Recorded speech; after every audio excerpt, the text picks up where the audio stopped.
Hi all, എല്ലാവർക്കും പുതിയ വീഡിയോയിലേക്ക് സ്വാഗതം. ഇന്നത്തെ വീഡിയോയിൽ നമ്മളൊരു ചിത്രത്തിൻ്റെ ബാക്ക്ഗ്രൗണ്ടിലെ നിറങ്ങൾ അല്ലെങ്കിൽ നമുക്ക് ഇഷ്ടമുള്ളൊരു നിറം എങ്ങനെ റിമൂവ് ചെയ്യാമെന്നാണ് പറയുന്നത്. നമ്മളിവിടെ ubuntu 18.04 കൃത എന്ന സോഫ്റ്റ്വെയർ ഉപയോഗപ്പെടുത്തിയിട്ടാണ് ഇത് ചെയ്യുന്നത്. അപ്പോൾ എൻ്റെ കയ്യിൽ ഒരു ചിത്രമുണ്ട്, DC ജനറേറ്ററിൻ്റെ ചിത്രമാണ്. ഓക്കെ, നിങ്ങൾക്ക് ചിത്രം കാണാം. ഈ ചിത്രത്തിൽ വെള്ള നിറത്തിലുള്ള ഭാഗങ്ങൾ ഒഴിവാക്കാനാണ് നമ്മൾ ശ്രമിക്കുന്നത്. അപ്പോൾ നമുക്ക് ഇതിൻ്റെ കറക്റ്റ് പാർട്സുകൾ മാത്രമായിട്ട് കിട്ടും. അപ്പോൾ അതിനെ നമുക്കൊരു PNG ഇമേജ് ആയിട്ട് സേവ് ചെയ്യാൻ സാധിക്കും. ഓക്കെ, അപ്പോൾ അതെങ്ങനെയാണ് നമുക്ക് നോക്കാം. ഇതാണ് നമ്മുടെ ചിത്രം, DC ജനറേറ്ററിൻ്റെ JPG ഫയൽ. ഓക്കെ, ഇതിനെയാണ് നമ്മൾ ഒരു PNG ഫോർമാറ്റിലേക്ക് മാറ്റുന്നത്, അതും അതിൻ്റെ ബാക്ക്ഗ്രൗണ്ടിലെ നിറത്തെ റിമൂവ് ചെയ്തിട്ട്. അപ്പോൾ അതിനായിട്ട് നമുക്ക് ആദ്യം നമ്മുടെ കൃത എന്ന് പറയുന്ന സോഫ്റ്റ്വെയർ ഓപ്പൺ ചെയ്യാം. നമ്മൾ ആപ്ലിക്കേഷൻ, ഗ്രാഫിക്സ്, കൃത, KRITA, ക്രിട്ട എന്ന് പറയാം. ഇതൊരു ഗ്രാഫിക്കൽ ആപ്ലിക്കേഷനാണ്. നമ്മൾ കമ്പ്യൂട്ടറിനകത്ത് നമ്മൾ ജിംബ്, ഇങ്ക്സ്കേപ്പ് പോലുള്ള ആപ്ലിക്കേഷൻസ് നമ്മൾ ഉപയോഗപ്പെടുത്തി ഉണ്ടായിരിക്കും. ഇത് കൃത എന്ന ആപ്ലിക്കേഷനാണ്. കൃത 4.0.1 എന്ന വേർഷനാണിത്. ഓക്കെ, നമ്മളിത് ഓപ്പണായി വരുന്നുണ്ട്. ഇപ്പോൾ നമ്മളിവിടെ ഫസ്റ്റ് വരുന്ന വിൻഡോയിൽ നമ്മളിത് ക്ലോസ് ചെയ്യാം. ഓക്കെ, ഇനി നമ്മൾ ഫയൽ ഓപ്പൺ ആണ് ചെയ്യേണ്ടത്. ആദ്യം ഫയൽ ഓപ്പൺ, ദെൻ നമ്മുടെ ഡെസ്ക്ടോപ്പിനകത്താണ് DC ജനറേറ്റർ .jpg എന്ന ഫയലാണ്. ഫയൽ സെലക്ട് ചെയ്ത് കൊടുക്കുന്നു, ഓപ്പൺ കൊടുക്കുന്നു. ഇപ്പോൾ നമ്മുടെ ചിത്രം നമ്മുടെ കൃത സോഫ്റ്റ്വെയറിൽ ഓപ്പൺ ആയിട്ടുണ്ട്. മറ്റ് ആപ്ലിക്കേഷനിൽ കാണുന്ന പോലെ, മറ്റ് ഗ്രാഫിക്കൽ ആപ്ലിക്കേഷനിൽ കാണുന്ന പോലെ ടൂൾ ബോക്സുകളും മെനുകളും അതുപോലെ പ്രോപ്പർട്ടീസുകളെല്ലാം ഇവിടെ അവൈലബിൾ ആണ്. നമ്മളിവിടെ എല്ലാ സെറ്റിങ്സും പറയുന്നില്ല, നമുക്കിതിൻ്റെ പുറകിലുള്ള നിറം ഒഴിവാക്കുന്നത് എങ്ങനെയെന്ന് മാത്രമാണ് പറയുന്നത്. ഒരു ടൂൾ മാത്രമാണ് പരിചയപ്പെടുത്തുന്നത്. അപ്പോൾ അതിനായി ഈ ടൂൾ ബോക്സിലെ താഴെ കാണുന്ന കോണ്ടിജിയസ് സെലക്ഷൻ ടൂൾ എന്ന് സെലക്ട് ചെയ്യുക. ഇപ്പോൾ നമ്മുടെ മൗസ് പോയിൻ്റർ ആ ടൂളിൻ്റെ ഐക്കൺ വന്നിട്ടുണ്ടായിരിക്കും. ഇനി നമുക്ക് ഏത് നിറമാണോ ഒഴിവാക്കേണ്ടത് അവിടെ ഒന്ന് ക്ലിക്ക് ചെയ്യുക. അപ്പോൾ ആ നിറം വരുന്ന ഭാഗങ്ങളെല്ലാം സെലക്ട് ആയിട്ടുണ്ടായിരിക്കും. അപ്പോൾ നമ്മൾ നോക്കുകയാണെങ്കിൽ വെള്ള നിറത്തിലാണ് നമ്മൾ ക്ലിക്ക് ചെയ്തത് കൊണ്ട് തന്നെ ആ വെള്ള നിറമുള്ള ഭാഗങ്ങളെല്ലാം സെലക്ട് ആയിട്ടുണ്ട്. ഇനി നമ്മൾ കീബോർഡിലെ ഡിലീറ്റ് ബട്ടൺ അമർത്തുക. ഓക്കെ, ഇപ്പോൾ ആ വെള്ള നിറം സെലക്ട് ആയ ഭാഗത്തെയൊക്കെ ഡിലീറ്റ് ആയി പോയിട്ടുണ്ട്.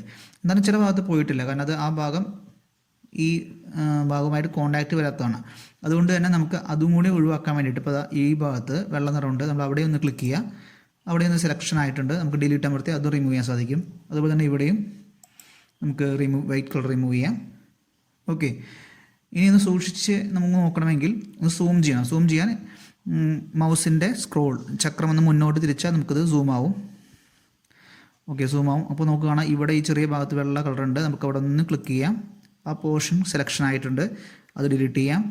ഓക്കെ, ഇനി നമുക്ക് വശങ്ങളിലേക്ക് നീക്കുന്നതിനായിട്ട് താഴെ സ്ലൈഡർ ഉണ്ട്, അതുപോലെ തന്നെ മുകളിലേക്കും താഴേക്ക് നീക്കാനും ഇവിടെ സ്ലൈഡർ ഉണ്ട്. ഓക്കെ, ഇവിടെ നീക്കുമ്പോൾ നമുക്ക് കാണാം ഈ ക്യൂവിനകത്ത് ഒരു വൈറ്റ് കളർ ഉണ്ട്, നമുക്കത് സെലക്ട് ചെയ്യാം, ഡിലീറ്റ് ചെയ്യുന്നു. ഇങ്ങോട്ട് നീക്കുമ്പോൾ പിയുടെ അകത്ത് ചെറിയൊരു കളറുണ്ട്, അത് സെലക്ട് ചെയ്യാം, ഡിലീറ്റ് ചെയ്യാം. ഓക്കെ, നമുക്ക് ഇതിൻ്റെ സൂം കുറയ്ക്കാൻ മൗസ് സ്ക്രോള് ഓപ്പോസിറ്റ് ഡയറക്ഷനിൽ തിരിച്ചാൽ മതി. അപ്പോൾ നമ്മൾ ചിത്രം ചെറുതായി വരും. ഓക്കെ, അങ്ങനെ നോക്കുകയാണെങ്കിൽ നമുക്ക് ഇതിനകത്ത് ഡിയുടെ അകത്തുണ്ട്. അപ്പോൾ ഡി ക്ലിക്ക് ചെയ്യുക, ആ ഭാഗം സെലക്ട് ചെയ്യുന്നു. എയുടെ അവിടെ ചെറുതായിട്ട് വരുന്നുണ്ട്, നമുക്കത് മൈന്യൂട്ടായിട്ട് വരെ നമുക്കിതിൽ നിറങ്ങളെ ഒഴിവാക്കാൻ സാധിക്കും. ഓക്കെ, ഇപ്പോൾ ഇതവിടെ ബിയുടെ ഉള്ളിലുണ്ട്. അപ്പോൾ അവിടെ പോയി മൗസ് ക്ലിക്ക് ചെയ്യുന്നു, സെലക്ട് ചെയ്യുന്നു,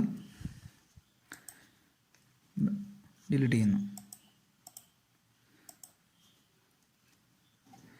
ഓക്കെ, അപ്പോൾ ഇത്തരത്തിൽ നമുക്ക് ഒരു ചിത്രത്തിലെ ബാക്ക്ഗ്രൗണ്ട് കളേഴ്സ്, നമുക്ക് ആവശ്യമില്ലാത്ത നിറങ്ങളെല്ലാം ഒഴിവാക്കാം. ഇനി നമുക്ക് ഇതിനകത്ത് ഈ നിറം ഒഴിവാക്കണമെങ്കിൽ അവിടെ നിന്ന് ക്ലിക്ക് ചെയ്താൽ ആ ബ്ലൂ കളർ ഡിലീറ്റ് ചെയ്യാം.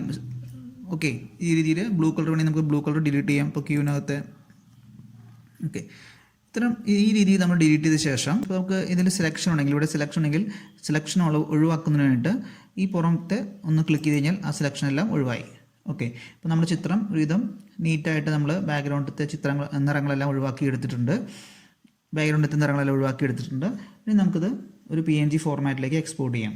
നമ്മൾ ഫയൽ, എക്സ്പോർട്ട്, ദെൻ എക്സ്പോർട്ടിൻ്റെ സമയത്ത് ഇതിൻ്റെ ഫയൽ ടൈപ്പ് ചോദിക്കുന്നുണ്ട്, അതുപോലെ തന്നെ ഫയൽ നെയിം ചോദിക്കുന്നുണ്ട്. ഫയൽ ഞാൻ ഇതേ ഫയൽ നെയിം ഞാൻ കൊടുക്കുന്നത്. ദെൻ ഫയൽ ടൈപ്പ് ഇത് JPG ആയിട്ടാണ് കൊടുക്കുന്നത്. നമുക്കത് PNG ഫോർമാറ്റിലാക്കിയാൽ മാത്രമാണ് ബാക്ക്ഗ്രൗണ്ട് ഒഴിവാക്കി കിട്ടുക. അപ്പോൾ നമ്മളിത് PNG ഫോർമാറ്റ് ആക്കണം, image/PNG. File name same file name തന്നെ കൊടുക്കുന്നത്. ദെൻ സേവ് കൊടുക്കുന്നു. സേവ് കൊടുക്കുമ്പോൾ ഇതിൻ്റെ PNG ഫോർമാറ്റിലേക്ക് കൺവേർഷൻ എടുക്കുമ്പോൾ അതിൻ്റെ ഫയലിൻ്റെ സൈസ് നമുക്ക് സൈസ് കൂട്ടണമെങ്കിൽ കൂട്ടാം, കുറയ്ക്കണമെങ്കിൽ കുറയ്ക്കാം, അതൊക്കെ ചെയ്യാം. അതുപോലെ തന്നെ എംബഡ് ചെയ്യുമ്പോൾ വേണ്ട കാര്യങ്ങൾ, അതുപോലെ തന്നെ ട്രാൻസ്പെറൻറ്റ് കളർ നമുക്ക് വേണമെങ്കിൽ ബാക്ക്ഗ്രൗണ്ടിൽ ഏതെങ്കിലും കളർ വേണമെങ്കിൽ കളർ സെലക്ട് ചെയ്യാം. ഇപ്പോൾ നമുക്ക് ഒരു ട്രാൻസ്പെറൻറ്റ് കളർ എന്ന ഓപ്ഷൻ ഉണ്ട്.